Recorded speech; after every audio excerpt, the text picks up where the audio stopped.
Live from London, this is The Twilight Show with Lianne Lax. Hello and welcome to the Thursday Twilight Show.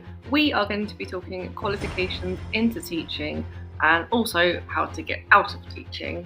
So very glad that you guys are here with me tonight and hope you had a good Thursday. Happy Thursday, everybody!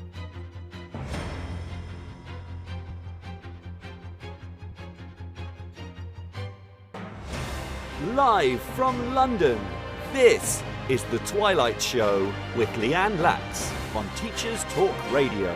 Tune in live at ttradio.org or to join in the conversation, download the Podbean app and search Teachers Talk Radio. Follow the hashtag TTRadio. Tune in, talk it out with Teachers Talk Radio. Well, hello everybody. Hi to all the live listeners and to those who have downloaded the episode. Welcome back to the show. It is lovely to have you all here tonight, whether you are listening right now, Thursday night, or maybe Saturday night in bed with a cup of tea. It is really nice to have you back here on my original time slot, the Thursday Twilight Show at 6 o'clock till 7:30. Hope you're here with a cup of tea, cup of coffee, whatever you need to get you through the evening. How's your week been? I actually can't believe that spring one is nearly over before it begins. Kind of scary. But however, we made it. Technically, I think we made it to Friday, which means technically we have made it to the weekend. So welcome to the Thursday show where, we're nearly at the weekend. I want to introduce my guests to you today. I've got some great guests back. Haven't been on the airwaves for quite some time, so it's lovely to start it with a really nice show about getting into teaching and possibly getting out of teaching and where you can go next. So first of all, I have Amy Wright. At the moment, Amy is currently on mat leave from her job. She is a secondary English teacher. She has taught for 13 years in a mixture of schools, both inner city and rural schools.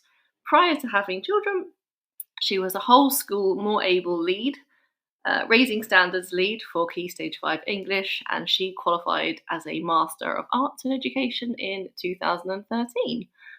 After Amy, I have on the lovely Stephanie Carlin. Stephanie is a former teacher and middle leader with over a decade's experience. She now trains and coaches teachers and leaders inside and outside of the classroom.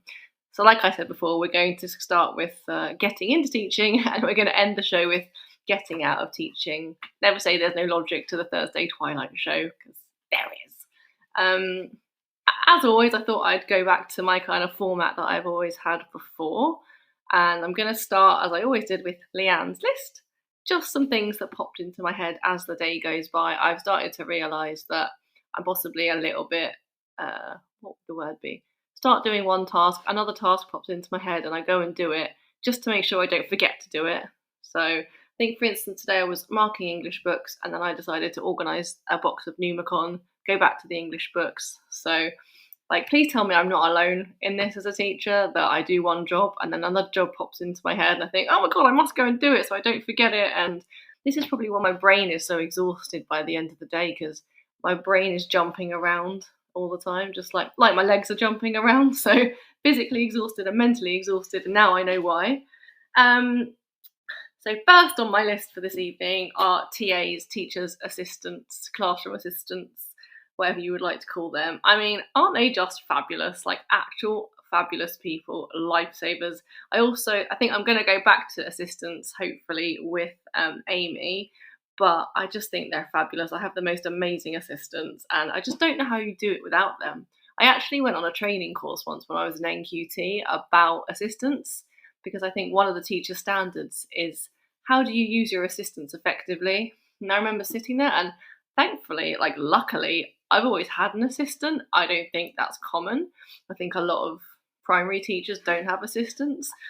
I'm not sure, but I think high school, it's not a thing at all. If there's any high school teachers out there listening, let me know if that's true, if it's not true. But I just think they're fabulous. And I went on this training course and they were talking about how to use a TA, and they did a survey around the room of when do you have your TA? How often do you have an assistant? And they asked who has an assistant all the time, and luckily I put my hand up. Thankfully, I put my hand up, and then they said, and who has an assistant like part of the day? And a few people put their hand up, and this one teacher, and we were NQTs at the time. Like, I'm 10 years in. We were NQTs at the time, and she said, I actually don't know why I'm here because I never have an assistant. I thought, wow, like, to never have an assistant, and I'm teaching year 1 at the moment with 5 and 6 year olds.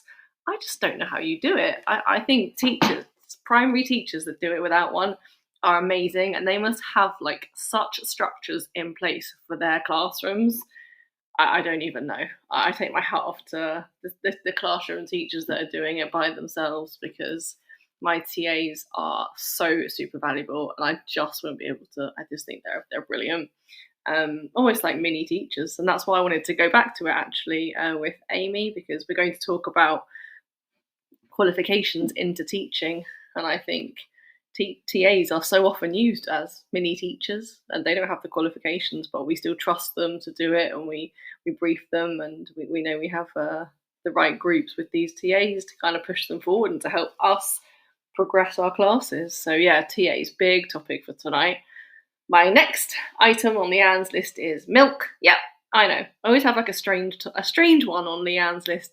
I've had hair before, because I always think that my colleagues who walk around, like, some teachers have their hair down, and I just like, mine's always up in a ponytail or in a bun, because I just need it like out of my face, out of the way, let me get on with my work kind of hair. So whenever I go for a haircut, I just say, just don't cut it too short. Can you just make sure that I can still put it up in a ponytail? I'm a teacher. But some teachers, I take my hat off to them, come in, hair down, like lovely, curly, bouncy. I can't do that. I need it out of my face so I can like think clearly. Genuinely, I think sometimes I go in with it down. I just get to work like I can't think because my hair is down. I hope that sounds normal. I'm not quite sure. But it is Thursday, so could be a bit of a strange comment. Second comment is milk. Yes, milk. I love a cup of tea. I know some people wake up, need a cup of coffee to get them going. I need a cup of tea to get me going in the morning. And sometimes I'm just so parched at work, and all I want is a cup of tea. I don't even drink it that hot. I'm actually a bit sad. I'm like a lukewarm tea drinker. Because I used to work in events management. I used to work at a football club, very famous football club, and I would just never have time to drink it. So I kind of just got used to having like lukewarm tea. So not fussy with the temperature of the tea. And I know staff rooms are great, right, at providing tea and coffee. There's always tea, there's always coffee, there's always sugar, there's always a kettle, like amazing. There's always milk in the fridge. Today, I usually bring in my own like lactose-free milk because I'm lactose intolerant and need a cup of tea sometimes, just like so parched. Very sad. Went to the fridge opposite my classroom, and I did not have a bottle of lactose-free milk. There was a bottle of milk, massive bottle of milk, just like taunting me, like, you want a cup of tea, but you won't drink this milk, because probably would be in tomorrow if I did. And the sadder thing about it is that I had a biscuit. I had some home-baked biscuits that I brought with me, and I was just like, just would have like refreshed me for the rest of the day if I could have had my cup of tea with my biscuit, but it was not meant to be today. So water it was a sad moment. And I want a petition for milk buffets in staff rooms, cow's milk, maybe lactose and free milk, maybe some oat milk. That's what I would like, so I can have a cup of tea. But however, tomorrow I will remember to take in my own lactose-free milk so I can have my Friday cup of tea. That's point number 2. I hope someone out there can understand where I'm coming from. Lactose-free milk. We need it in staff rooms, guys. The third point is like teachers who are out there going on dates. I take my hat off to you. I have recently become one of those teachers. It is hard. Like, we do a very hard job. It's physically demanding. It's mentally demanding. And to come home at the end of the day, sometimes I just want to sit on the couch for a few minutes when I get home and just not talk to anyone. We're surrounded by children. We're surrounded by people. We're surrounded by questions. So I take my hat off to the teachers out there that are going to work, coming home, getting all spruced up and going out on a date. Take my hat off to those teachers. We are really putting in a hell of a lot of effort at work and in our personal lives. So well done to those teachers. You guys are amazing. And my fourth thing is about time. Why is it that time seems to go so much faster during break? Like, honestly, you go through a lesson and sometimes you feel like you've been in your classroom for like hours, uh, and then they go out to break. Well, it takes them 10 minutes to get out to break. And then break's over. It's like, I didn't go to the loo. I didn't have a drink. I didn't have my cup of tea. What did I do? And why do the times go so strangely during break? I don't know. It's a mystery. Hard to teach time, very hard, and that's because time goes quickly at some parts of the day and time goes slowly in some parts of the day. How do you teach that to 6-year-olds? I do not know. That is it for my Thursday night list. I hope you could relate to some of the items on my list. Hope you're a lactose-free milk fan. Hopefully you can relate to number 2. And I really hope you guys out there who are listening, who are downloading, have some fabulous TAs in your classroom that are there helping you out. Thought I would just recap my guests. So we've got Amy on first, currently on mat leave. We are going to talk about getting into teaching, the qualifications into teaching. I think there's been a lot of discussion recently around which qualifications do you need? Should we allow teachers to have like less qualifications into teaching? So that's going to be our first topic. And then we've got Stephanie Carlin on a little bit later in the show, and she is going to be talking about, like, is there life outside of teaching? So hopefully you will stay with us for the whole show, and I hope you can take something from it that will interest you, that you can use in your classroom. I always like to think that when I go on training courses, I'm sitting there ready with my pen and paper to write something down that I can take back to my classroom and like implement straight away. So I hope if you're downloading, if you're listening live, you can take something away from this show that will make your teaching life easier, that will make your life after teaching easier, that will make your morning easier, your afternoon, your lunchtime, any time of your day a little bit easier. So I hope there's something really like proactive you can take away from the show that you can put into your daily teaching life. Just going to play a news clip. We'll get some adverts on, and then we will go to our first guest. So thank you for joining us, and hope you will enjoy the show.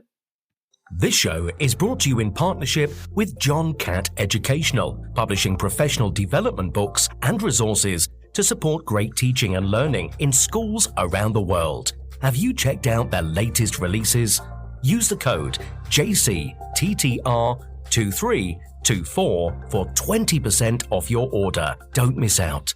Visit johncattbookshop.com to explore their full range of titles and advance your own professional development today. Happy reading. Introducing Eton X from Eton College, a diverse range of quality online courses enabling young people to aspire and excel. Designed for self-study, these web-based courses empower your students with essential leadership, communication, and academic skills for success at school and beyond. Our Study Skills course sharpens their learning abilities, while the AI Fundamentals course equips them with vital digital know-how in a fast-changing world. Other popular courses include verbal communication, critical thinking, writing skills, resilience, creative problem solving, and many more. Offer the Eton X curriculum in your school for free. Visit etonx.com to find out more. This is Teachers Talk Radio, and this is Teachers Talk Radio News.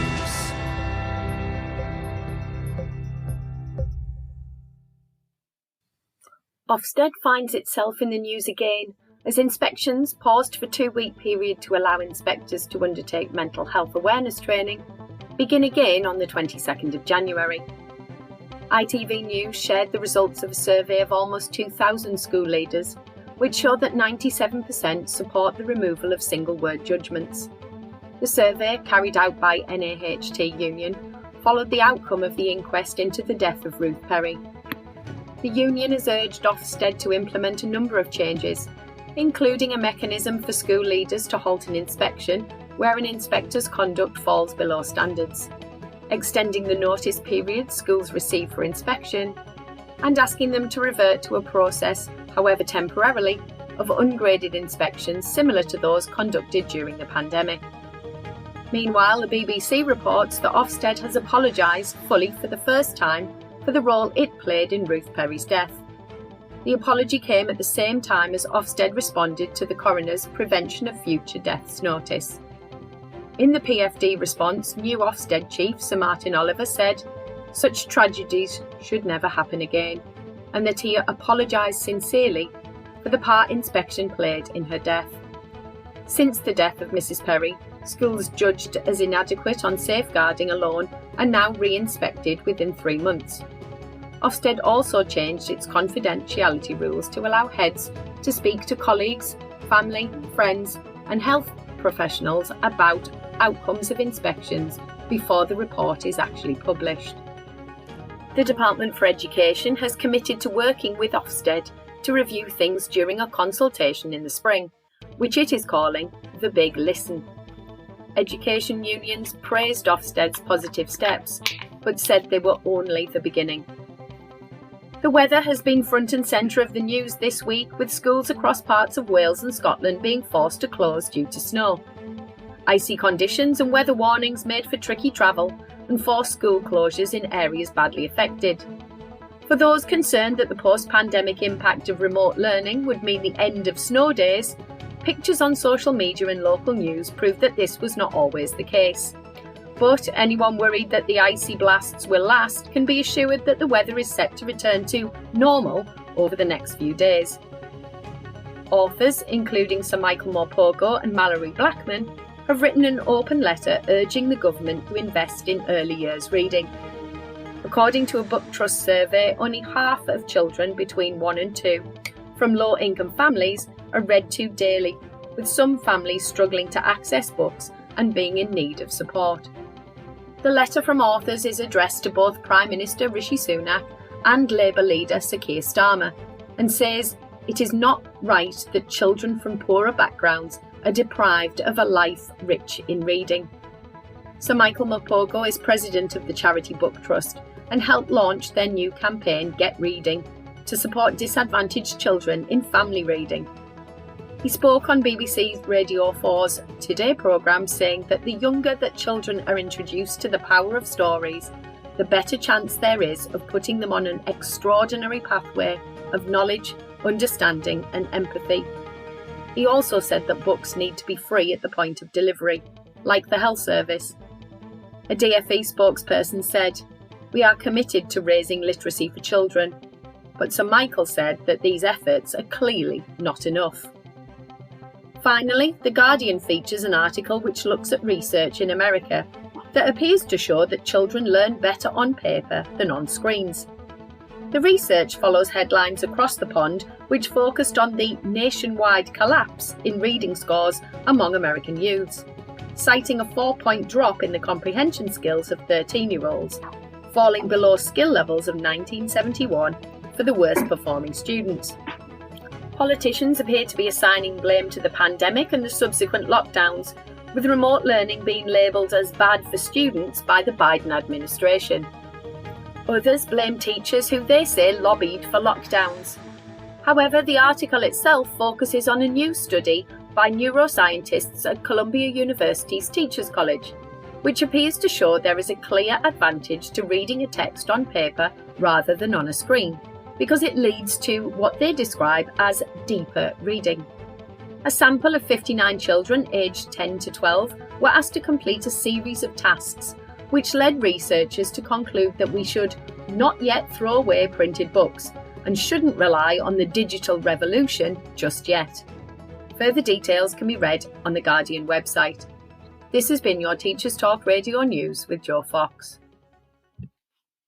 Hi everybody, thanks for listening in. We're back with the Thursday Twilight show, and hopefully I am just going to bring Amy in. Hello. Amy, can you hear me? I can hear you. Can you hear me? Yeah, oh, amazing, great. We love it when the tech works first time. Oh, brilliant.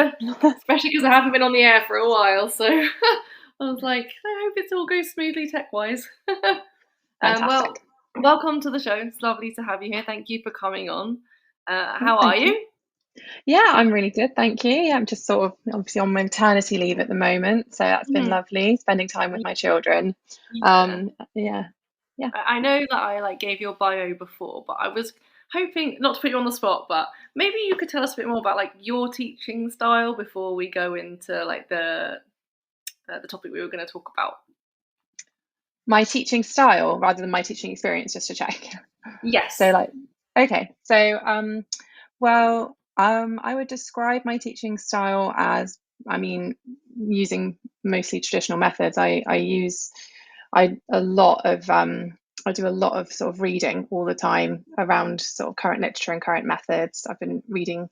This is one of the reasons I love going on Twitter, is because there are so many great book recommendations, aren't there? You go on there and everyone's just like, oh, read this brilliant book, read this brilliant book. And so it's a fantastic place, I think, to share sort of teaching methods. And I've learned so much from all of teacher Twitter, really. I learn all the time. And I've drawn a lot of my methods from all of the great people on Edu Twitter that share their ideas. So broadly, in the way that we discuss things, I would describe my methods as traditional, in the sense that, retrieval practice, cold calling, all those sort of standard TLAC methods, which are pretty standard, I think, in a lot of secondary schools at the moment. I know that you obviously teach primary, right? Yeah. So I know that our obviously our settings are going to be obviously different. So I'll be aware of that. Yeah, I think, like you say, I cold call on children, I guess. Yeah, I do. Yeah. I cold call and you get a lot. I didn't put my hand up, so I know your imaginary hand was up. I guess in that respect, like, teaching across the board has a lot of similar skills, I think. Does it matter, like, if you're in like a year kind of 12 classroom or a year 1 classroom? Probably the skill sets are similar, would you say? I would say that definitely there is a broad connection across the board of that, but I'm just completely having no experience teaching primary at all. I don't know. Do you tell year 1 kids to slant? Can they slant? I don't know. I don't know what that means. Maybe I should try it. I'm always happy to. I'll try it. I say to my TAs, I'll try anything once in the classroom. So I guess we should go to I'm going to start with the tweet that kind of connected us on Twitter. And I think it's like quite a hot topic at the moment, mostly due to teacher retention. Exactly. That's why, absolutely. It's massive issue at the moment is teacher retention, retaining experienced qualified teachers. It's huge. Your tweet was, I'm old enough to remember when the goal was to make sure all teachers had a master's. Now they're saying we don't even need GCSEs. Like, world-class education, is it really? I wanted to start with you, I guess, with what were your pathways into teaching, and then kind of look at it, step back a little bit. So how I got into teaching? Yeah. So I got into teaching by a program that I don't believe runs anymore, because obviously this was some time ago. I think it was called the Student Associate Scheme, and basically that was how I got into teaching. And what it was that I was at university at the time, and I had no idea what I wanted to do with my career. And I kind of, you look at different career options, and you're not sure, do I want to do this, do I want to do that? And this scheme was available that allowed you to basically sort of do a few, I think it was 3 weeks, where you kind of shadowed in different schools and just saw how schools work and whether or not you would think teaching would be for you. I just, as soon as I got into schools again, I just absolutely fell in love with being in schools and the environment of schools and how engaging it is and how exciting it is. And that was how I got into teaching specifically. But obviously I was doing my undergraduate degree at the time. I went on to do my postgraduate degree, and then I did my master's using the funding that was made available in the region of sort of 2010, 2011 for teachers to complete master's degrees. And there was a fully funded one, but they withdrew that. So then I did the part funded one. It's interesting you bring up funding, because I think when I was doing my PGCE, my final placement, I was basically the class teacher, and I just spent so much money on resources. It was crazy. And I think people are maybe scared of the financial benefit of teaching. It's funding a big doesn't seem problem anymore in teaching. Everyone spends so much money on resourcing their classrooms, because you you care and you want them to have everything that they need, and you want it to be a nice place. And I think everybody does that, don't they? You end up just picking up a few bits here and there constantly all the time, using your own money, resourcing your classroom. I think everybody's a bit guilty of that sometimes. That sounds actually number 2. I wrote number 2 where you said 3 weeks shadowing in different schools, and that actually to me sounds like something that would intrigue people into teaching. Yeah, I think one of the things that sort of happened when that statement was made about I think it was Barnaby Lennon, that said that maybe teachers shouldn't have maths GCSEs. It had quite a big kind of emotional reaction for people. And one of my main feelings was, well, shouldn't we be just, rather than kind of focusing on what we can kind of take away, shouldn't we be thinking about what makes it more attractive? Like, how can we attract people in? What can make this profession look really attractive? What can make it look really exciting and fun? The way I saw it when I was on that scheme. And there was that opportunity to sort of look around. Like you say, what opportunities can we provide? How can we make this profession look appealing and fun and engaging? I'm not sure it always has that from the outside. I'm not sure it always has that appearance. You know what I mean? And it genuinely is the best job in the world, teaching. I firmly believe that. I'm sure you probably have the same feeling. It is honestly the best job in the world. But I don't think that it always looks that way from the outside. You know what I mean? I think that it doesn't always look like the most attractive job. Sorry, go on. Yeah, and it should be, because it is a great job. Yeah, absolutely. Do you think what brought about the tweet? Like, you know, where did that come from? Well, I was reflecting on those comments that had been made, and clearly the gentleman that made the comments was just trying to solutionize what is the biggest and most pressing problem in our sector, which we said early on is the teacher shortage crisis. Really, the fact that, you know, we're so many staff down all the time. I don't know how it is at your school, but at my school, you know, we're always members of staff down. There is a teacher shortage. And it's that thing of, you know, if you advertise a teaching position, when I started teaching, there used to be sort of 40, 50, 60 applicants for a job. And now it's like you get 3, you know. And now you get just a few if you're lucky. And there is a massive teacher shortage, and we do need to sort of solutionize. And that's what obviously the person that made that comment was doing. He was trying to find a solution. So I was just reflecting on that. Where the tweet came from was reflecting on, I mean, is that the solution? Really? It doesn't sound like a great solution, just to take more stuff away, just to lower the bar continually. And it just made me feel sad, to be honest, those comments, because it made me feel like when I started teaching, we were ambitious for the profession. It was a forward-moving profession. It was an exciting profession, and the talk was very much around, you know, we want all teachers to be masters, we want all teachers to be so qualified, and we want to provide that. It's not just like you have to have a master's to get in. It's we're going to help you get there as well. That's it. Actually, you're thinking, like, not the nail on the head. Is like, we'll help you to get to that high point of like ambition within the sector. Whereas now I think it's like, just come into the sector. Yeah, just to come in. Anybody come in. Yeah, anyone. Yeah.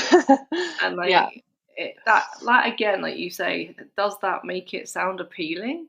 Yeah, exactly that. That was the question it raised for me. Is that appealing? Does that make it sound appealing? Does that make it sound like an exciting and forward thinking and ambitious place to be? I don't know. I think also, like, to play a bit of devil's advocate, one of my questions that I wrote down was like, are less qualified teachers the answer? Because sometimes, I'm not sure about high school, but a lot across primary, sometimes a TA will teach, for want of a better word, teach a group of children.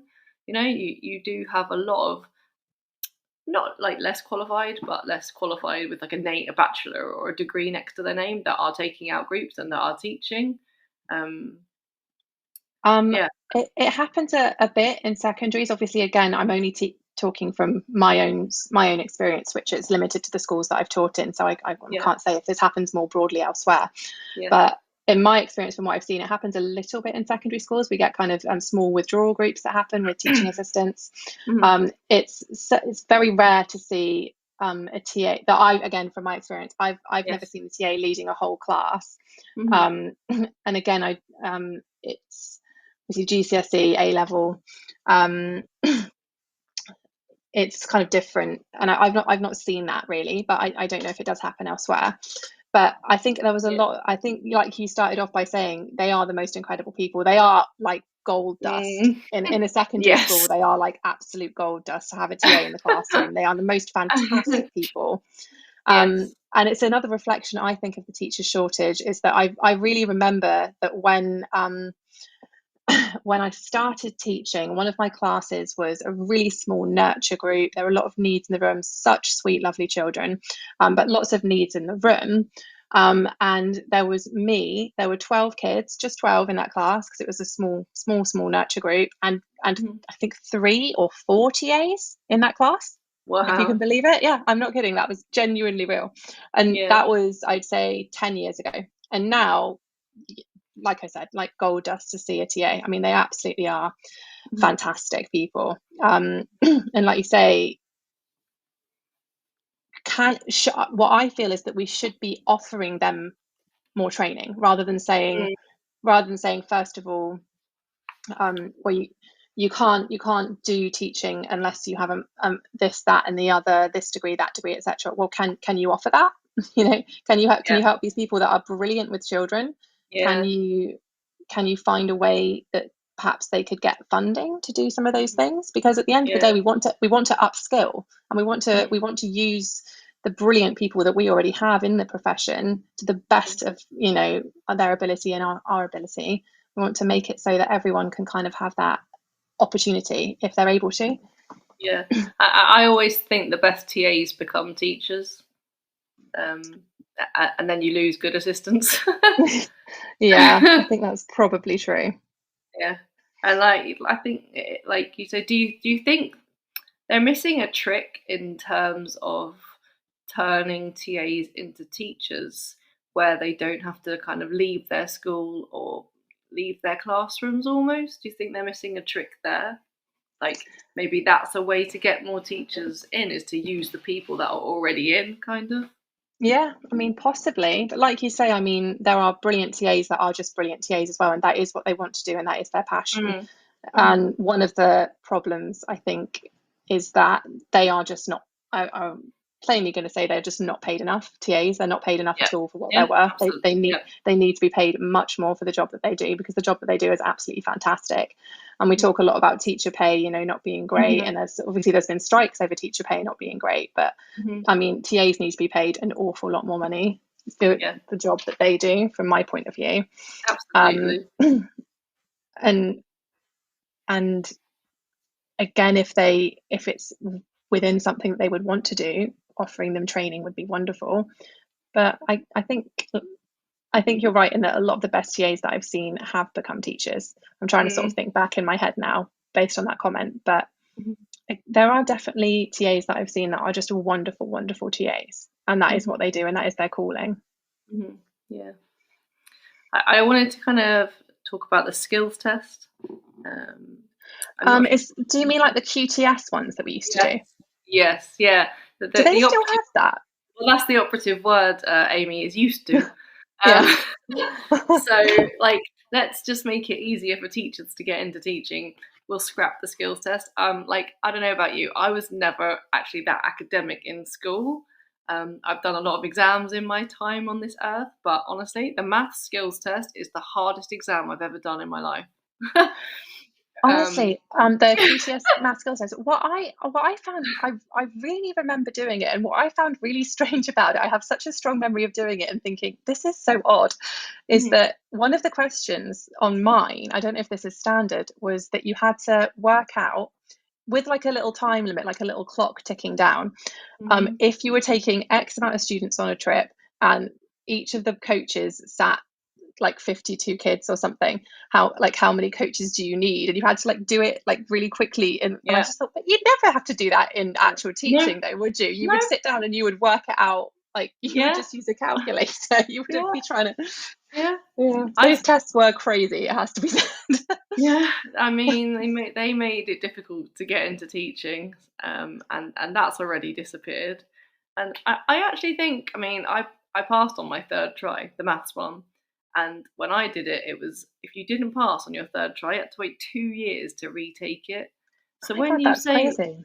Yeah, like when you say be ambitious for teaching, it was like I really, really had to pass that test. And like, I mean, I've never been that good at revising, but I really worked hard to pass that math test. Um, like, I just wonder what with the tweet and with the changes that they want to put. What are your thoughts on the cancellation of those tests? Because I think it was like a massive hurdle into teaching. And if you were thought, oh, maybe I'll become a teacher, it'd be easy, and you fell at that first hurdle, like, would you keep trying?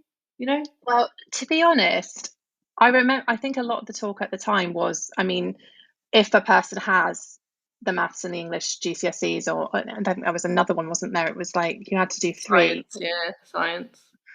Was it science the third QTS test, or was it Oh no, sorry. computing? Yeah, there was some random Like, computing one. yeah, I Yeah, think it was yeah, computing, wasn't it? yes, yeah. So yeah, I think the thinking around it at the time was if you already have your maths GCSE, which you will have, well, certainly I had to work very hard to get that. Yes, And if you already yeah. have your English GCSE, and if you already have those GCSEs, why do you need to do this whole extra thing to prove the same thing again? You do already have those things.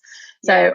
and I feel like the maths GCSE is a much more robust reflection of somebody's ability than those funny little QTS tests were, because they were a bit odd, it has to be said. Yeah. But the maths GCSE, you know, it's a very robust and clear reflection of somebody's ability, I believe. Yeah, no, absolutely. And then I guess the next change is ECT or NQT. Like 1 year or 2 years, and my co-teacher is an ECT, and like there's a lot of observations in an NQT year, and they put you through a lot. And I feel like 2 years, I don't know, shouldn't we leave them alone after a year of being an NQT and being observed all the time? I feel like in that respect, it's been made harder. I'm trying to think about that experience. I'm watching other people go through it. Again, I can only speak from what I've seen. Yeah, absolutely. And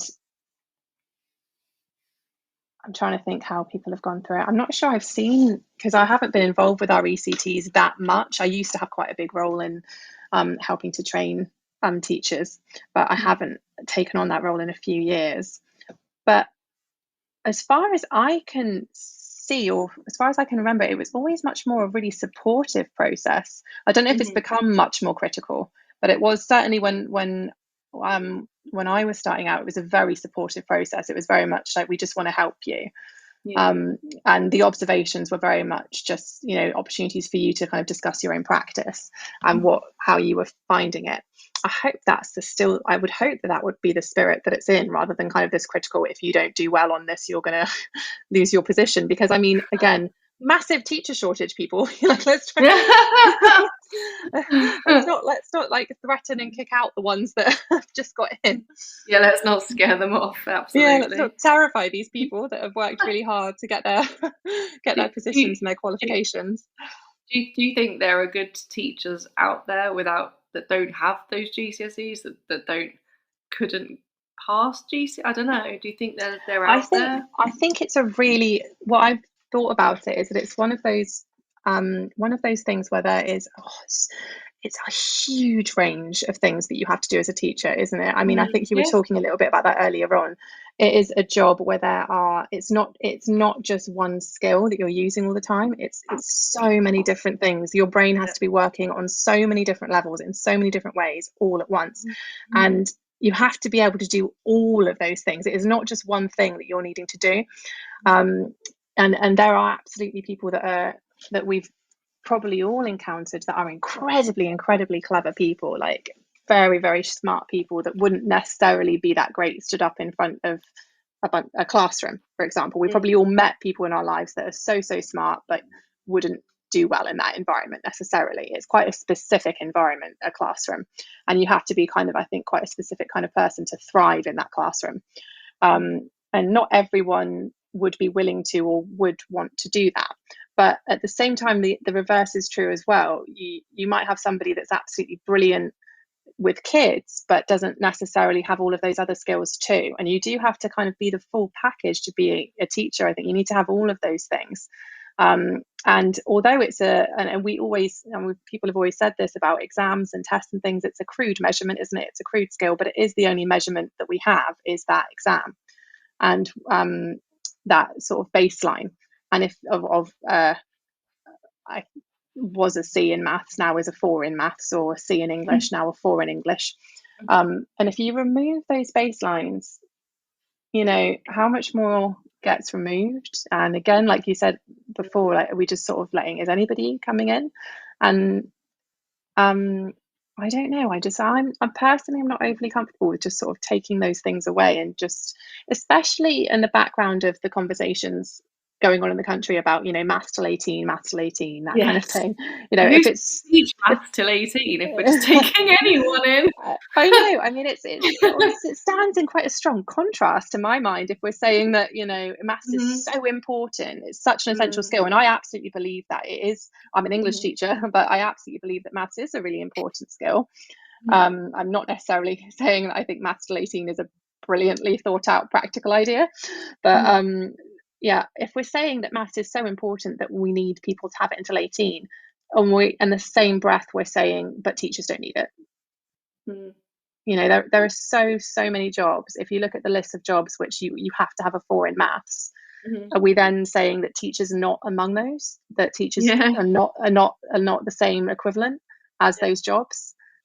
I think that is a little bit devaluing a fantastic profession, to say that they don't stand in the same light as those others. Or, well, you don't need that to be a teacher, though, do you? Is it that straightforward?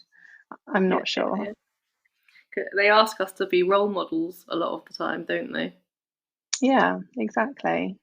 And I think, like, if these kids knew how hard I worked to get a GCSE in maths, that's it. That's the reflection of it, isn't it? It's the fact that, it was so hard, and I remember staying in every single lunchtime, literally every single lunchtime, to work on my maths GCSE, because I was so scared about it. I was so worried I was going to fail. And it is a reflection that you worked really hard to get your maths GCSE, and like you say, that is role modeling, isn't it? It doesn't come easy to everybody. Where do you like personally feel the bigger issue is, in keeping teachers in the profession, or in changing how you come into the profession, I guess? That's such a great question. I like, obviously they're both hugely important things. They both are hugely important, but I'm gonna say keeping. I'm gonna say keeping. I think retaining our experienced staff, retaining our our veteran teachers, I think that's really important. And I learn so much from new teachers coming in all the time, and they bring so much to a department, they bring so much to a school, our new teachers. But the loss of those experienced teachers at what is quite a difficult time in teaching, I think, there's an awful lot going on in teaching right now. We're dealing with lots of different issues. Obviously, there's the attendance crisis that's always in the news, and post-pandemic problems and so on. We need our experienced staff, and we need to be finding ways to retain them. I think probably the numbers on people leaving teaching are quite scary, aren't they, when you look at them? Yeah, absolutely. There's probably a what's the word? So after a day of teaching, I lose words. There's like the numbers don't match up, I guess, of teachers leaving and teachers coming in. Oh, no, I can't think of that word either now. And I'm going to blame baby brain. I'm blaming baby brain. I know that word too. I used to teach year 6, and I used to have words, and now I teach year 1 and I have no more words. There's a discrepancy. I think that's the word. That's the word. Yeah, that's the one. Yeah, there's absolutely a discrepancy. I think that's true in sort of teachers leaving and teachers joining, as it were. And the problem is that all of the problems that we're having in teaching right now, all the difficulties that we're facing, we can't solve them without those staff. We can't solve them without those people. So finding ways to retain staff, I feel like that is really, really essential. I'm not saying the other side isn't also. Yeah, I also like you said, and like I think a lot of people say, if you lose those experienced teachers, who teaches the next group? Not Yeah, like even how to teach, but who teaches them how to do it efficiently and effectively, because it's a yeah, very hard job and there are, let's say, like tricks to the trade, but absolutely. who teaches that, you know? Yeah, not just the sort of nuts and bolts of how to run a lesson, but how to Mhm. be in a school, how to be a teacher, how to manage the environment, how to cope with the workload, and Yeah. how to one of the hardest lessons I think that all teachers learn in those early years is how to prioritize and how to use your time effectively.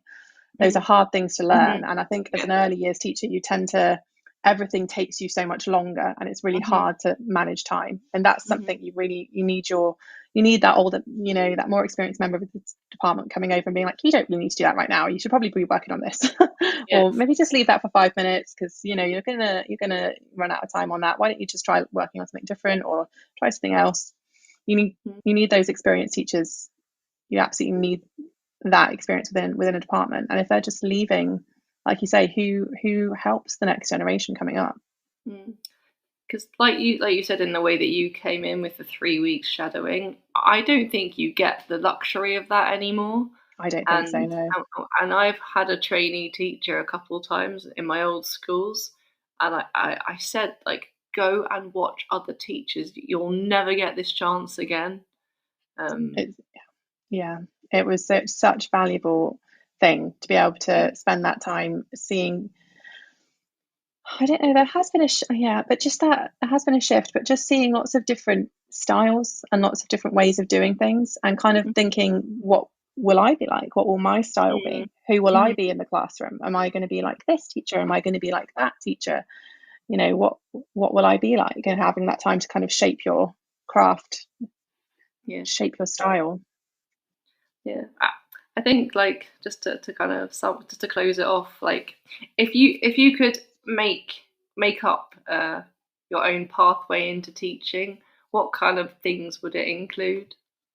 I think I would. Well, I don't want to be that person that's like, they should just all do exactly what I did.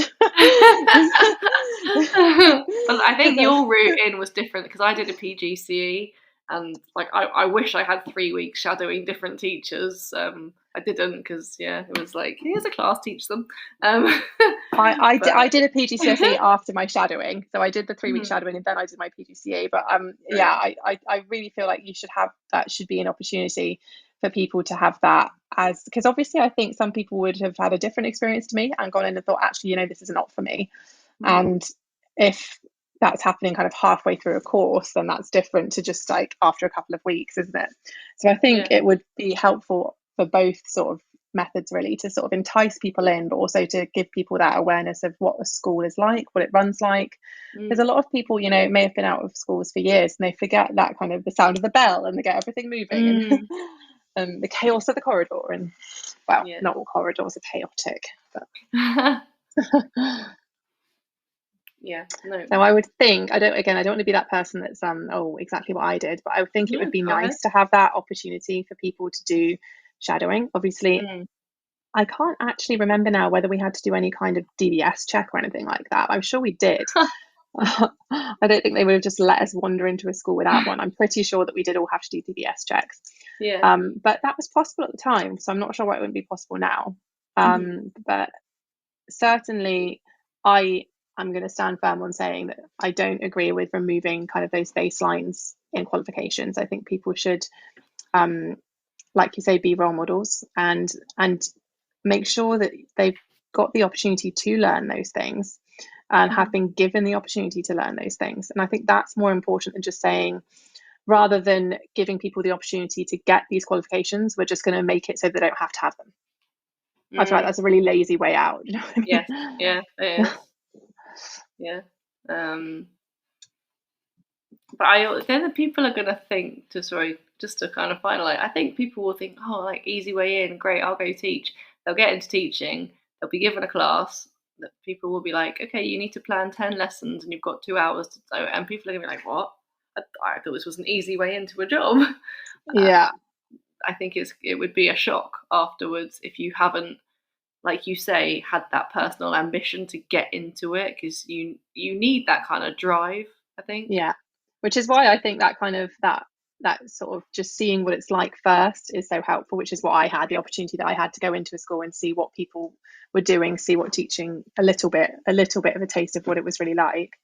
Because people, obviously, I think one of the main things that we often battle against is the public perception that teachers just, stroll in at 9 and leave at 3 or this kind of stuff. And not true. it is still something that many people seem to think, is that it's like, a very easy job with loads of holidays, and you just, leave at 3 o'clock and that kind of thing. And they don't understand that there's an incredible workload, and that it's not just leaving at 3 o'clock, it's hours and hours of workload and meetings and marking and admin and that go behind it. Yeah, absolutely. I think you're right. I think, they want us to be role models. We need those qualifications, and you need to have that ambition to get into teaching and to stay in teaching. I wish again that it would just be more about providing the opportunities to get qualifications and making the profession more attractive to people that may wish to join. Yeah, absolutely. I think that's a great point to end on. Like people should be helping to provide those opportunities to qualify to become a teacher, as opposed to helping, as opposed to removing the requirement. As opposed to providing a job. Exactly. Help to provide the qualifications as opposed to helping to provide a job. I guess. That would be a great way to end it. I just want to say thank you very much, Amy. I know you've got a little one probably with you somewhere around you, so thank you so much for coming on. Thank you very much. It's been great to talk to you. Thank you. Great, thank you. Well, enjoy the rest of your mat leave. I will. And thanks for coming on. Thank you. Bye. Bye. So that was our first guest, Amy. Great conversation just about how to get into teaching. And I think that final little quote of let's help provide qualifications to get into teaching, as opposed to let's just help to give jobs, is probably like a good balanced argument maybe to have. Maybe on Twitter we'll post it out. On X we'll post it out on X and see about what we get back.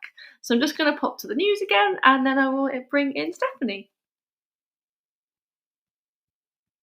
This show is brought to you in partnership with John Catt Educational, publishing professional development books and resources to support great teaching and learning in schools around the world. Have you checked out their latest releases? Use the code JCTTR2324 for 20% off your order. Don't miss out. Visit johncattbookshop.com to explore their full range of titles and advance your own professional development today. Happy reading. Introducing Eton X from Eton College, a diverse range of quality online courses enabling young people to aspire and excel. Designed for self-study, these web-based courses empower your students with essential leadership, communication, and academic skills for success at school and beyond. Our Study Skills course sharpens their learning abilities, while the AI Fundamentals course equips them with vital digital know-how in a fast-changing world. Other popular courses include verbal communication, critical thinking, writing skills, resilience, creative problem solving, and many more. Offer the Eton X curriculum in your school for free. Visit etonx.com to find out more. This is Teachers Talk Radio, and this is Teachers Talk Radio News.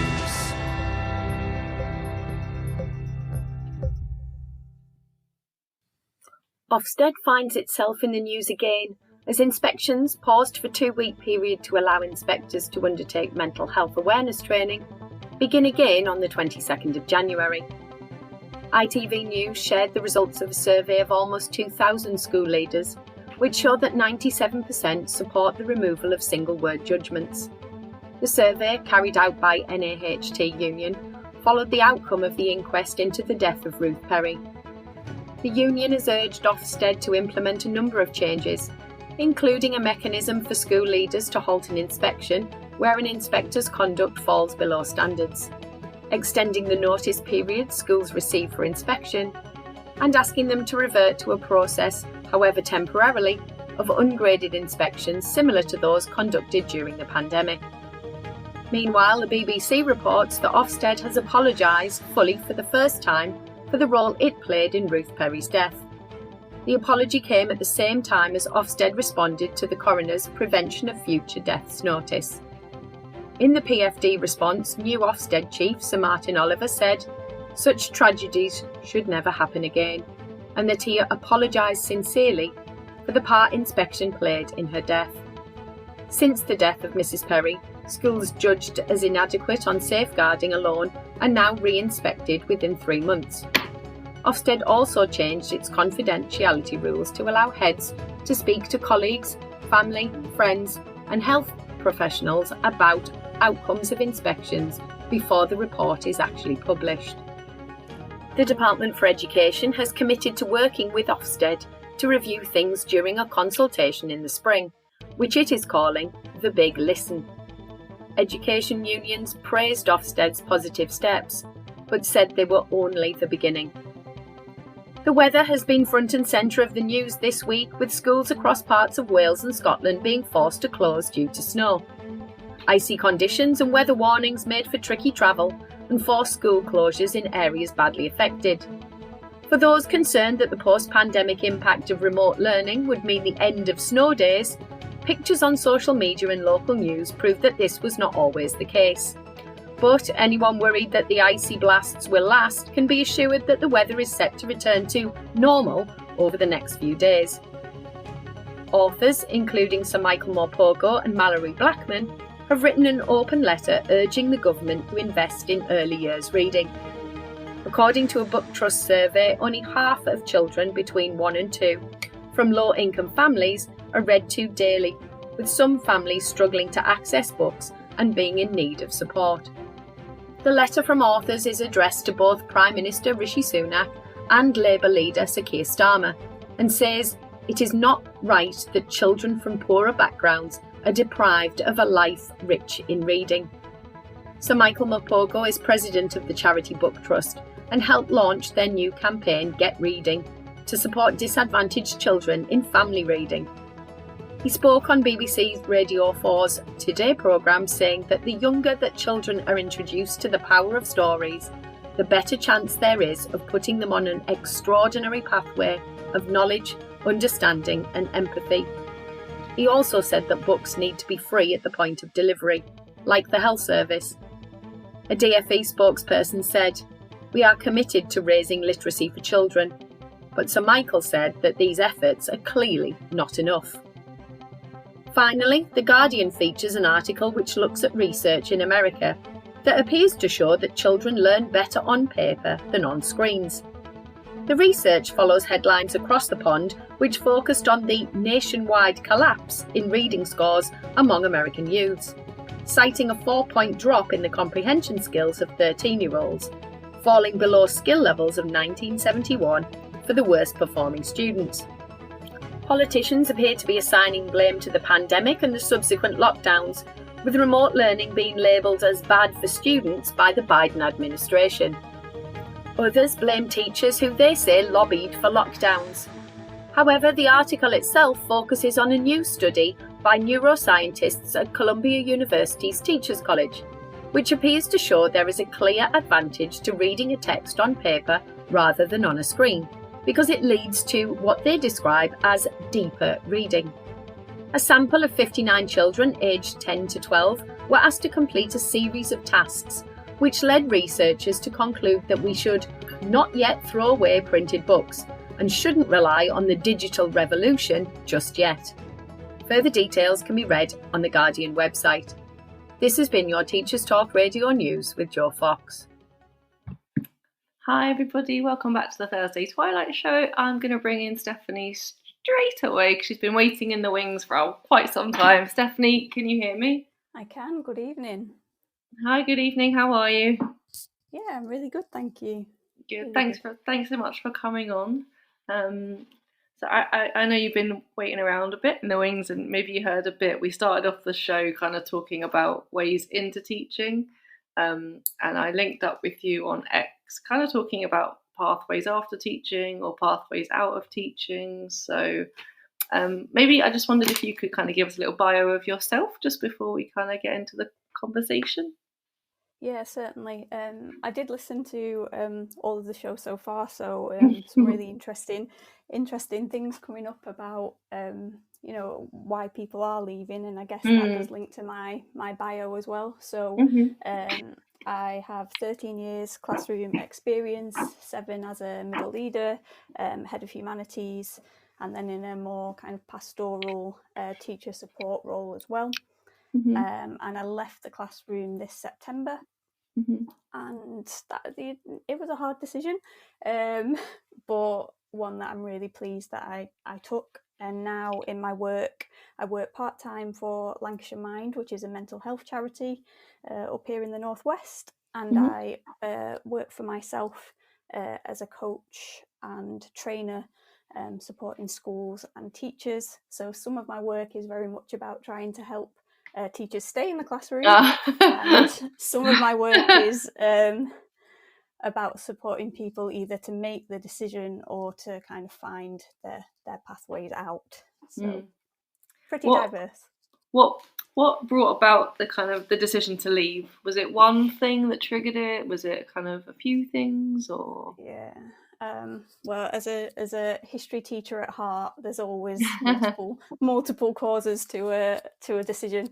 Right. So there's a kind of happy version of the story, or part of the story, which is my last school were really invested in coaching and transactional analysis, and over time that became something that I realised that I also loved as well as teaching, and I kind of learnt more and more about it and got chances to practice coaching and realised that it was kind of also a calling. And I tried for a while to balance the love of teaching and the love of coaching, and it just got to a point where I had to make the decision, because as you've alluded to, the decision to, or the ability to teach takes so much that I didn't want to be at a point where something was distracting me from doing a great job in the classroom. So it got to the point where I had to do one or the other, and that was key. The other thing would be that a lot of the reality was I didn't really want to become SLT. It felt like I'd exhausted what I had to offer in terms of, where do I go from here? And then, the story that is unfortunately far too familiar, that I realised that teacher lifestyle wasn't actually living. It was sustaining. It was, I kind of look back now with the learning I've done through mental health and just think I was living on the brink of burnout all the time. And I got to a holiday, I recovered, I was sustained enough to start again. And then it was back to the survival and, listening to how you opened the show and that it's Thursday and I've lost my words, and you're doing a million times better than I was, because I was coming home and actually, was that person that was sat on the couch and I'd given everything. I had nothing else to give at home, and I'm paying someone else to walk my dog, and I'm paying someone else to clean my house, and I'm just like, what? So there's two really kind of tandem things going on, of something else had sort of captured my heart and my imagination and my sort of joy, but I did still love teaching. So it was a breakup, it was a battleground. It wasn't an overnight decision, but it's quite sorry, go on. I was going to say, I just looked at the age I was, and I was like, I've got enough. I've got as much time in my career going forward as I have behind me, if not more. And I just thought, I've got to own this. I've got to take the step. I've got to be brave. Yeah, I think Paul in the comments said like a while back, but still, like, the old adage of if you're really good at your job, you get more jobs to do, is one of the reasons why primary teachers get ticked off and leave. And then I want to kind of like throw back to what Amy said about having ambition. And it's quite sad, that you say I didn't want SLT, because there are so many teachers and a lot of deputies as well that are deputies. So our SLT probably lead a subject, probably lead on safeguarding, and also teach a class. Yep.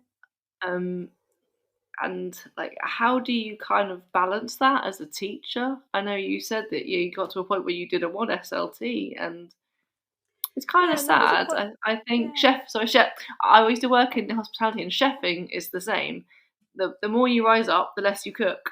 It's like, the more you rise up in teaching, the less you teach, kind of thing, and the more paperwork you do. How do you balance that? Like you say, it's sad to leave teaching. It is a breakup. I think you're right. How do you balance that? Yeah, and it was a lot of soul searching, and I think the thing that I was really, obviously I'm talking and working and coaching a lot of people that are at different stages of this journey, and when I reflect back on my story in particular, I'm actually really glad that I got to the point where, although I was, like I said, on this sort of borderline of burnout all the time, kind of zombie human, I was still sort of managing everything and, just about holding on. And it wasn't a decision that was forced. It wasn't desperation.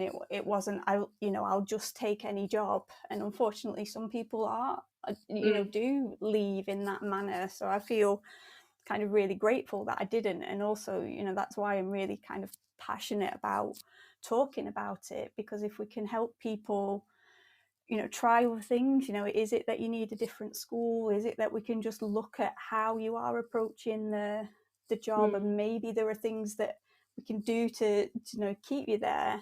But ultimately, I really advocate that people make the decision that is right for them. And if it comes to the point of you want to leave teaching, then it's really good just to make that decision and get on with it, because the no man's land of the should I stay, should I go is so draining on top of everything else that it's just such a weight to carry.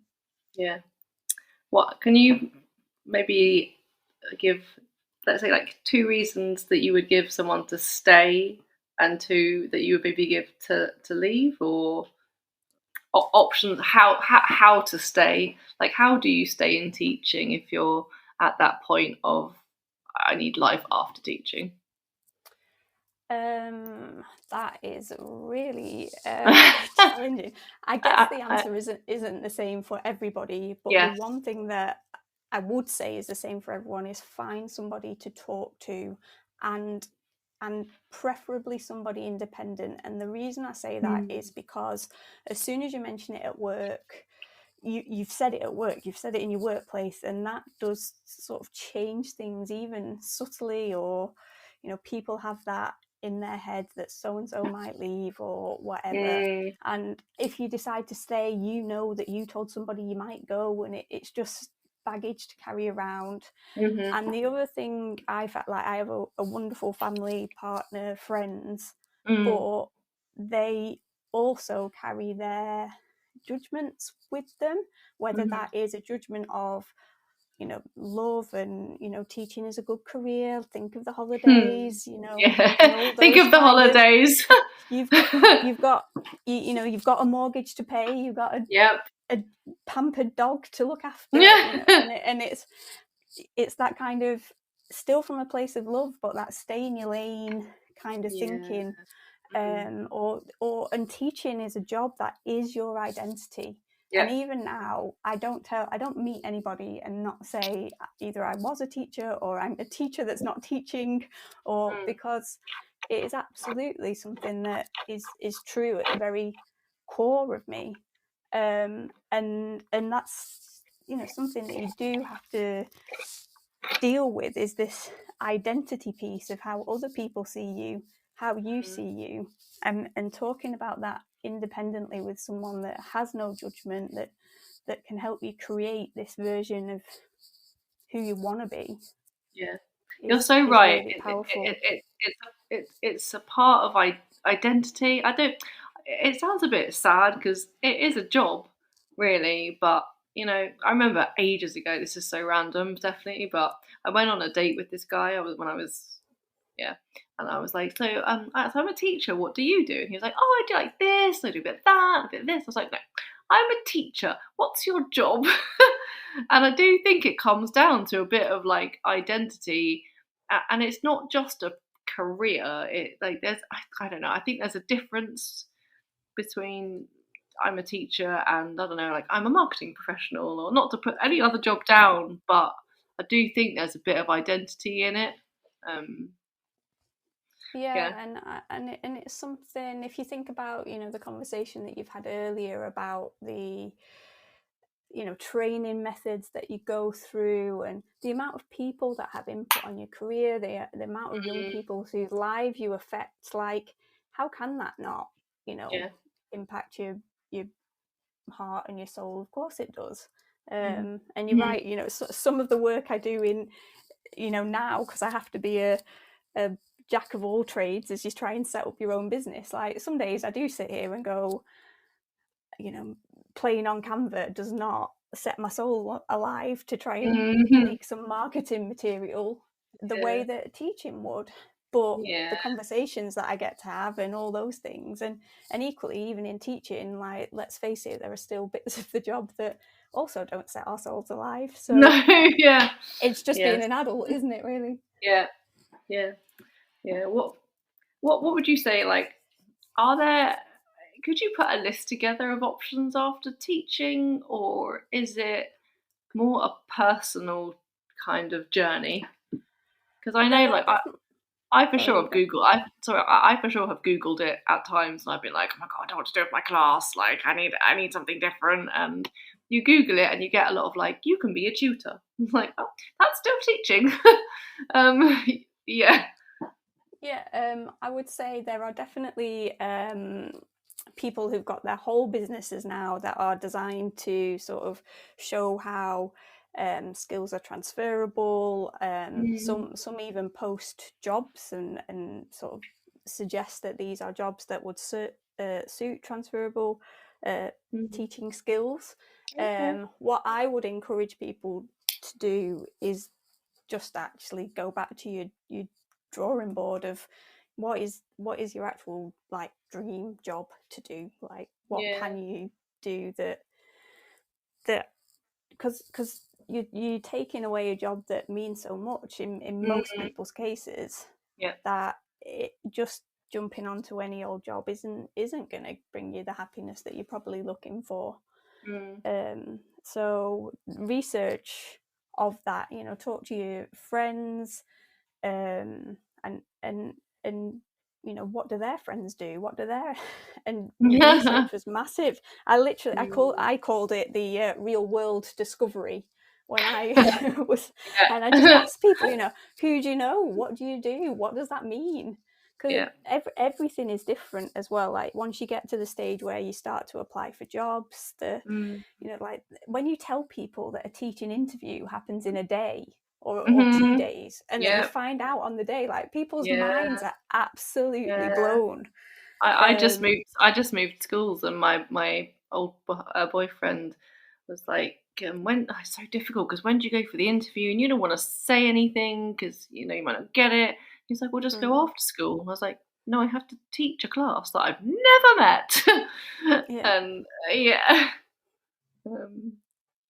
so it's just doing your research on what kind of jobs there are, what you might want to do, what that entails, but also having your own boundaries of, okay, I'm leaving this job that has this very set timetable. Do I need a job with that level of structure, or is the thing I'm looking forward to actually something totally different? Certainly, back in, I remember, the first few weeks of September, and like my calendar was pretty empty, and just sort of looking at it and realizing like it is my job to fill that. No timetable is going to magically appear for me and tell me what I do at each time. No science at 2:00. And it was like, wow. So there was this real mindset shift that I had to go on to find, different ways of existing, really, because I'd just been used to things That's being so true. planned for me. It's such a highly structured day. And actually, like Paul just said, there's literally not enough hours in the day to complete all the tasks asked of you and live and enjoy yourself as you should. And you're so right, it's such a highly structured day. And I guess for some people to leave that would actually be quite scary, maybe. Yeah, definitely. And again, that's really that it's leaving teaching is a self-awareness journey. Yes. I didn't actually realize, I thought I hated being told what to do, but it turns out that you need it. I need someone to plan my day for me. Yeah. Can someone give me a planning template, please? Yeah, so it's definitely definitely a self-discovery definitely happens, that's for sure. Yeah, sure. And it's really hard to change your thinking because I think institutionalized is too extreme of a word, but we are limited in our thinking because we only think the way that we do as a teacher, or we only think the way that sort of school has sort of conditioned us to a certain extent. So there is some unlearning to do, and to rediscover who you are as you, and probably how do you work best. Because I think, like you say, we fit into the school we are in, and each school does it a little bit differently. Each cohort is a little bit different, and you always have to fit yourself to get the best out of people. And someone said to me once, TAs aren't going to change for you. You have to change the way you work to get the best out of them. And then would you say that if you're going into a life after teaching, you have to think, well, what's the best way to get the best of me, almost? Yeah, definitely. I think it's allowing it's allowing yourself to go on that learning space. Essentially, if you link it to the start of your show and you talked about the support that early career teachers have, essentially if you're moving career, you're starting at the beginning, and you can go into a new world of jargon, and everybody knows this and I don't know it, and you can have your confidence rocked in that kind of way. So it takes bravery, definitely. It takes finding the wayfinders, the people that have done it before, that you can reach out. And I think one of the things that has really surprised me is how much strangers will actually help you. Like LinkedIn has been amazing, which is something that I never would have thought as a teacher, to even go on there. Yeah, absolutely. And you find communities of, whether that's other people that have left teaching, whether it's other people that are doing the job that you're doing, and yes, people will offer you your time. Obviously, it's really, be careful with how much time you just take off people for free, because they're trying to run their businesses or whatever. And also be careful that people don't sense that you're maybe a bit vulnerable and will sell you anything to. So it's keep those teacher skills, the evaluation, the sense of judgment, all of those things will help you navigate your way through. But I found support and communities in different places that when I first started this journey, I didn't even know existed. That's probably quite a big thing, because I know for me, I have Facebook, but I don't use it. The only thing I use it for are teacher communities. Do people feel a bit lost in that respect when they leave teaching, do you think? You're not a part of something anymore. There's certainly a few conversations that I've had and in a way, it does come back to that identity piece of, if I'm not a teacher, who am I? Where do I fit into? And for me, like in the coaching world, there's a few different communities that I'm part of. So, Educators Coaching Academy, Collective Ed, different things where that gives me a place to go. And there are so many teachers that have transitioned. Like on Tuesday, I went for a coffee and with a guy who runs a tutoring business, and we were just sat in Costa Coffee on a Tuesday, just like, isn't this great? And we're just having a coffee on a Tuesday afternoon, and like we decided to do this, and it counts as work. So you will networking. find, if you look, you will find a community, and if you sort of, what I found is if you reach out to people, even if you're still in teaching, if I'm interested in this, they won't say, oh well, you can't come in here. I found the sense of community outside of teaching more inclusive than inside. Really? Why is that? I think that teaching can be quite hierarchical and competitive at times. And those inquiries are sometimes met with a little bit of mistrust, unfortunately. And obviously that's not all places and not all teachers, but I think that I cannot think of a negative interaction really where I've reached out for help so far on this, and maybe I'm just really lucky.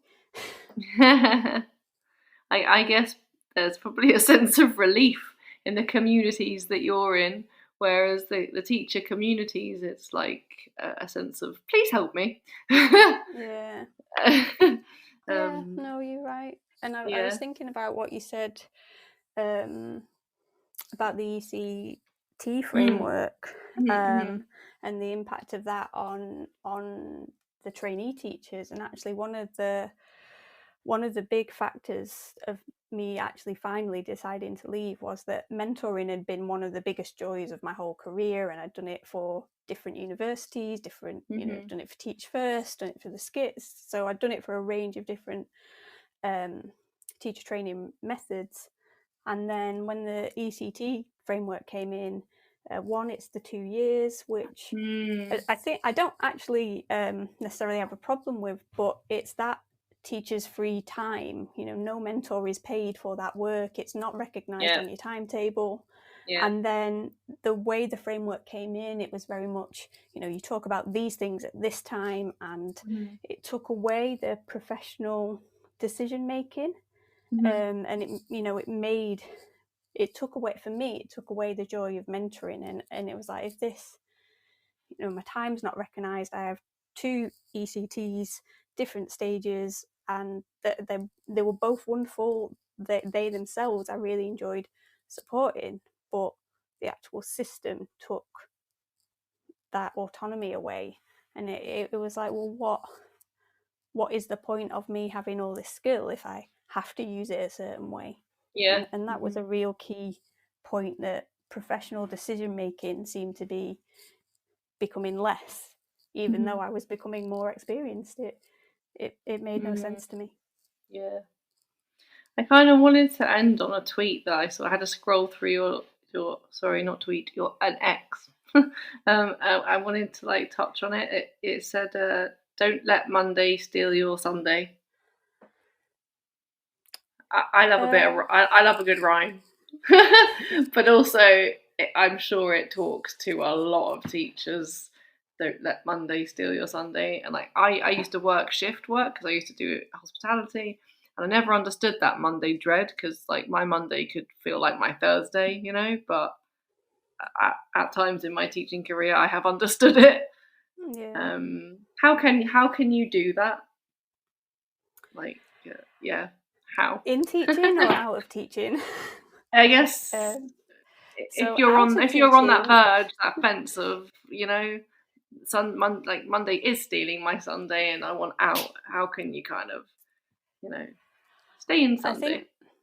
I think everything really comes down to boundaries and, you know, having to say, you know, no, like this is, so if you're prepared to do work on that day because you feel that you have to or whatever, then what is the absolute time limit that you are going to give that, and that is it. And if it's not done, then it isn't done. And it's that way of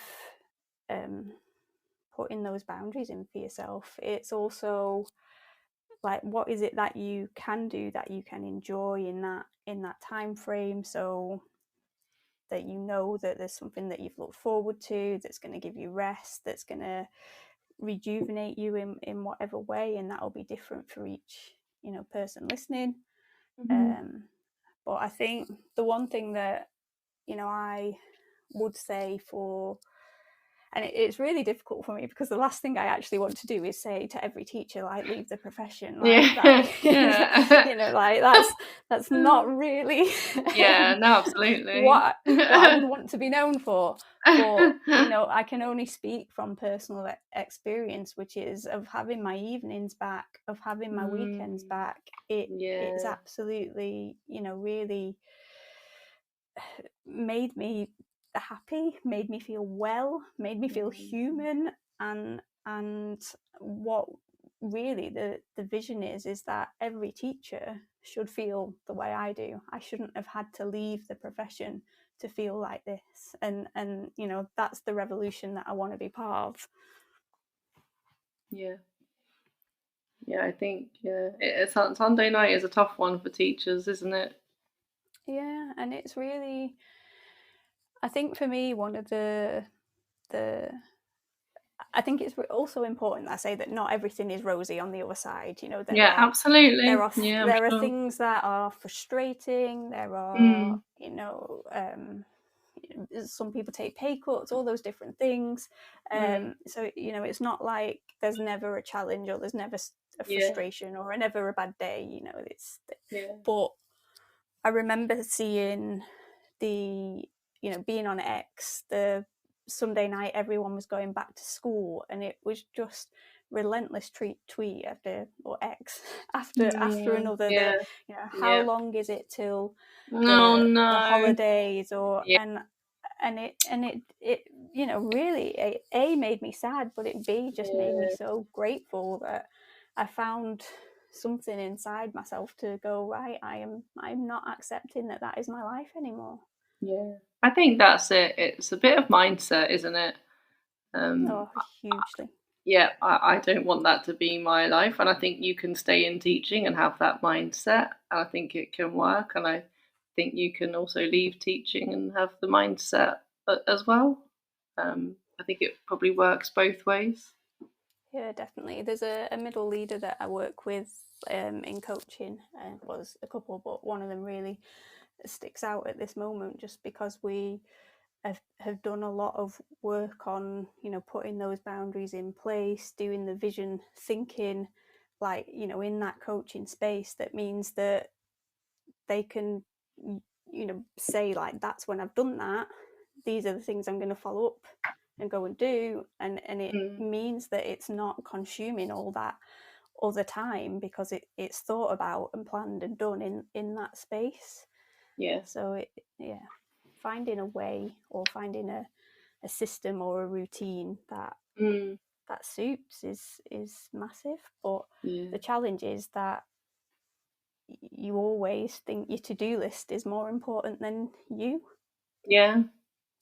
That's absolutely. I think that's a great place to kind of to summarize and like wind it up, and I think I'm gonna like end it off with don't let Monday steal your Sunday. I think that's a great place to leave it. So thank you so much for coming on, Stephanie, and I'm sure like it'll help a lot of teachers who are just feeling on that fence of, do I go walk back into the classroom, or do I walk out the gate, kind of thing. So thank you very much. I really appreciate it. No problem. Thank you for the opportunity, and good luck to all those teachers out there that are making that decision. Thank you. Thank you very much. No problem. Bye. So thanks for listening in. If you listened live, if you're downloading it, thank you very much for the download. I'm just going to summarise. We talked about, be those role models for the children. I think the qualifications are still really important to get into teaching. If you're looking at getting out, like Stephanie said, find someone independent to talk to, see what is kind of real world discovery, see what is out there, assess your options, know that you can change your mindset, and you can really try and make sure that Monday does not steal your Sunday. And yeah, be brave. It's a tough profession, but it's really rewarding. And I think I'm going to leave it off with, just try and have fun with the kids. Just have fun with them. We're all teaching children, no matter the age. So thank you so much for listening in, and I will see you in 2 weeks' time. And the next show is tomorrow, I believe. Yes, the next Teachers Talk radio show is tomorrow. We've also been at BET all week while it's been happening. I think there's another BET tomorrow, so there will be a live show from BET if you'd like to catch up with all the technology information for the week. So thank you once again for listening in, and I hope you have a lovely rest of your evening. You've been listening to Teachers Talk Radio. Tune in live and listen back at ttradio.org. We look forward to hearing from you next time on Teachers Talk Radio.